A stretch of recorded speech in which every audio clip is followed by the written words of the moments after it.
Okay, so number 6 is put together the right set of camera lenses and photography equipment. So that's a big one. Again, like if you want to do portrait photography, find yourself some portrait lenses, maybe a prime lens, maybe a zoom lens, whatever. But you know, for portrait photography, you want to find a prime lens. Don't get a super wide angle one that you can use for landscape photography or for like real estate photography. Make sure you have the right equipment. I bought, in my whole time as a photographer, I think I bought like 5 lenses, but now I'm down to only 2 that I mainly use. That's my 1835 and then an 85 millimeter. But like there are other lenses that I want, but I really don't have a need for them. I just kind of have like my, like my 2 sweet spot lenses. But make sure you have the right stuff. Like don't buy a landscape lens and try to do portrait photography with it, because then you're gonna have all sorts of distortions for your clients. They're not too flattering, and your client's not gonna be too happy.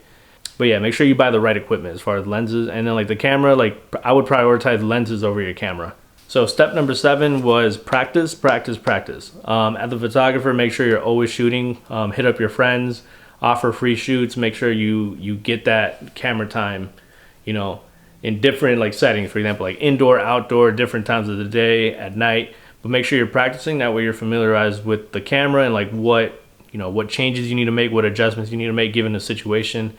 Like anybody can buy a camera and call themselves a professional photographer, but at the end of the day, like if you get a client and they pay you, they want professional results. If you're claiming that you're a professional photographer, things should come easy to you eventually, and they will.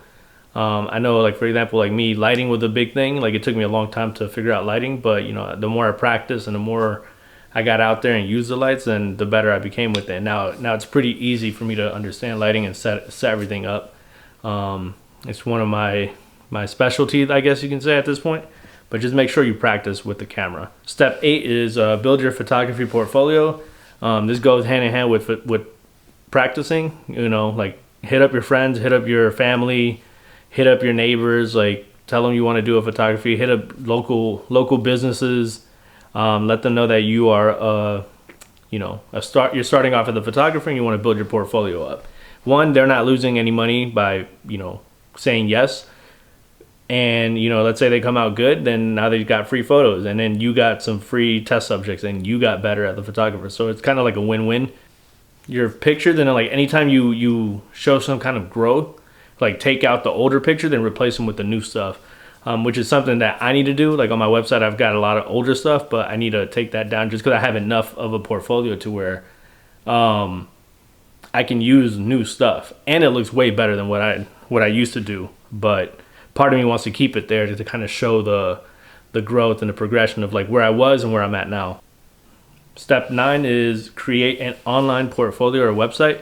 So I mean, even on Instagram, somewhere where you can showcase something that's quick. If you need business cards, put your website on there. Something where the client can have access to your work and what you've done. Because again, anyone can say they're a professional photographer, but it's kind of hard for someone that's never heard of you to kind of take your word for it. So they need to have some kind of proof or some kind of testament to your work. And best way to do that would be Instagram or a website. There's a lot of different like platforms. Like I use Format for my website, but then you got like Squarespace. I can't remember what it's called. Squarespace, Weebly, Wixsite, whatever kind of platform you need. But make sure that like it looks nice and looks very professional, and you've got your best work on there. All right, step number 10, set your photography pricing. So this one is, you could talk about this all day. So really it's just like, it depends, like what do you value? Do you value your time? Do you value your equipment used? The time you're gonna spend editing? So kind of set your price around what you feel comfortable and like around what you're worth too. Like you don't wanna, just for the sake of getting like locking down a gig, don't undersell yourself either. I know when I first started off, like I was doing grad shoots for about $50, $75, just for the sake of like, oh, I need a grad shoot, I need to build my portfolio up.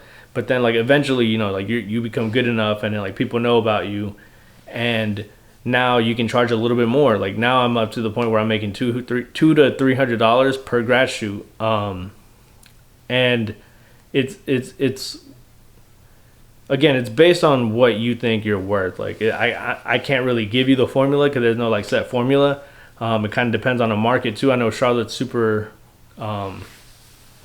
saturated with photographers, and it's very easy to get underbid on here in Charlotte.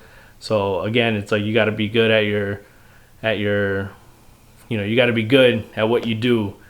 That way you can justify the pricing that you do, and that way you make the money, but it's the right money, and it's what you're worth. Step 11, start marketing your photography business. Again, this goes back to what I was saying about like your Instagram. Like if you want to be a portrait photographer, market your Instagram as a portrait photographer. Just make sure you're consistent with your stuff, like you're posting all the time, even if it's like, for example, like I just started making these videos like whenever I have a day off from photography. But make sure you're consistent with marketing. You develop a brand, but that's a whole nother topic and video that I can probably make. But yeah, just start marketing. You've got your online portfolio, start putting it out there, get business cards, get a QR code, get just whatever you got to do to get your name out there and in front of people. Like, do that. Step number 12, grow your photography business. Obviously now you've established yourself as a photographer on social media. You've built your portfolio. Now the next step is like taking what you have and just kind of growing it. The best way to do that is just word of mouth, really. You post something, they come out real good, they post, you make sure you get tagged, now people see it. You can do different things. You could pay for like the Instagram ads, whatever you got to do to like get your work in front of more people's eyes. Do that. Like, I know if you have to go out and do, if you have to go out to Uptown and just hand out business cards, like, do that. Or if you have to go to Uptown with your camera and just take pictures of strangers for free, do that. Like, whatever you need to do, like get a decal for your car, but like make sure you're marketing your stuff. That way it'll grow. Again, the best way to grow is to post consistent work. Make sure you get your creds on Instagram. Make sure people know about it. Let people know to refer you to other people. So that about wraps it up as far as like what steps you need to take to be a photographer. Again, this is all based off of like my personal experience. So like what worked for me may not work for you. What works for you may not work for me. So this is, again, just my personal experience. Like these are not by any means like the golden rules of photography.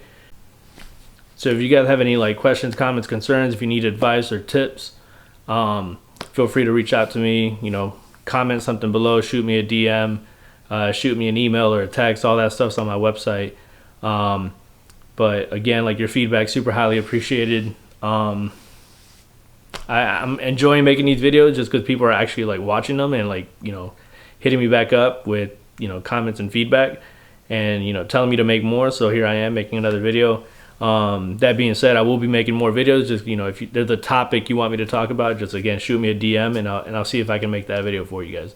But on that note, this is the end of the video. You guys be good, be safe. My shooters, keep shooting. Everybody wear your mask, be safe, look out for one another, and have a good day.